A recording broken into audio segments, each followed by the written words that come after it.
మీరు ఎప్పుడైనా 365 రోజులు సెలవు లేకుండా పనిచేసే మనిషిని చూసారా? మా క్యాంటీన్‌లో ఒక బ్రదర్ ఉంటాడు. ఆయన పేరు సాత్విక్. తనని కొన్ని రోజులు గమనించాను. అప్పుడు నేను తెలుసుకున్న విషయం ఏమంటే, తనే క్యాషియర్, తనే కోఆర్డినేటర్. పొద్దున నుంచి రాత్రి దాకా అదే పని. అదే మెస్, భోజనం. సండే లేదు, పండగ లేదు. మనమైతే ఒకరోజు బోర్ కొడుతుందని బయటకు వెళ్లి పార్టీలు చేసుకుంటాం. మరి బ్రదర్‌కి అనిపించదా? కానీ ఆ బ్రోని గమనిస్తే అర్థమైంది. తనకి పార్టీ చేసుకోవడానికి వేరే టైం అక్కర్లేదు. తను చేసే పనిలోనే ఆనందం వెతుక్కున్నాడు. కస్టమర్‌కి నవ్వుతూ వడ్డించడంలోనే తనకి ఆనందం ఉంది. నిజమే కదా ఫ్రెండ్స్!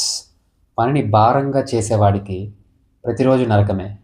కానీ పనిని ప్రేమించి చేసేవాడికి ప్రతిరోజు పండగే. మీరు మీ పనిని ప్రేమిస్తున్నారా? లేక కష్టంగా చేస్తున్నారా? కామెంట్ చేయండి. మరిన్ని రియాలిటీ టాక్స్ కోసం రీనీ టాక్స్ తెలుగుని సబ్స్క్రైబ్ చేసుకోండి. జై హింద్.